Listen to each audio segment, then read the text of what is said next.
Play of ম্যাচে গতকালকে মাঠে নামে রংপুর রাইডার্স এবং খুলনা টাইগার্স, যেখানে রংপুর রাইডার্স টস জিতে ব্যাটিংয়ের সিদ্ধান্ত নেয়। যেখানে প্রথম দিক থেকেই কিন্তু ব্যাকফুটে ছিল রংপুর রাইডার্স। সৌম্য সরকার কোনো রান না করেই রান আউট হয়ে প্যাভিলিয়নে ফিরে যায়। সাইফ হাসান মাত্র 4 রান করে, শেখ মেহেদি 1 রান করে প্যাভিলিয়নে ফিরে যায়। এরপর ব্যাটিংয়ে আসে সাইফুদ্দিন, যেখানে সাইফুদ্দিন মাত্র 8 রান করে।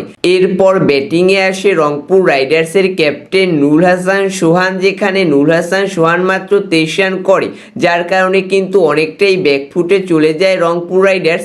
এরপর রংপুর রাইডার্সের হয়ে ব্যাটিংয়ে আসে টিম ডেভিড, যেখানে টিম ডেভিড মাত্র 7 রান করে। এরপর ব্যাটিংয়ে আসে অ্যান্ড্রে রাসেল, যেখানে অ্যান্ড্রে রাসেল মাত্র 4 রান করে প্যাভিলিয়নে ফিরে যায়। শেষ দিকে একটি অসাধারণ পারফরমেন্স করার চেষ্টা করে আকিব জাভেদ, যেখানে একজন বোলার হয়েও সে কিন্তু তার সেরাটা দিয়েছে এবং 32টি রান করেছে, যার কারণে কিন্তু রংপুর রাইডার্স 16 ওভার 5 বলে অল আউট হয়ে যায় এবং মাত্র 85 রান করে।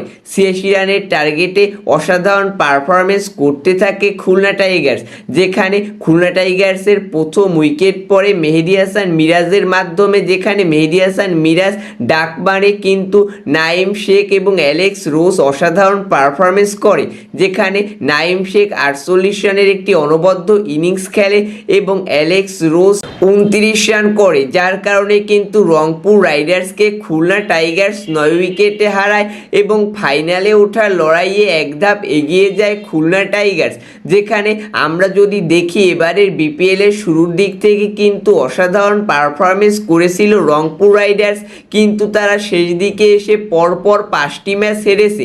অন্যদিকে খুলনা টাইগার্স কিন্তু অনেক সহজ ম্যাচগুলো হেরে যাচ্ছিল, কিন্তু তারা তাদের যেগুলো ল্যাকিং ছিল সেগুলো রিকভারি করে ফেলেছে এবং তাদের ফাইনালে ওঠার লড়াইয়ে আগামীকাল ম্যাচ রয়েছে চিটাগং কিংসের সাথে, যেখানে আশা করা যায় খুলনা টাইগার্সের যেরকম পারফরমেন্স, সেই পারফরমেন্স যদি তারা বজায় রাখতে পারে তাহলে অবশ্যই তারা চিটাগং কিংসের সাথে জয়লাভ করতে পারে।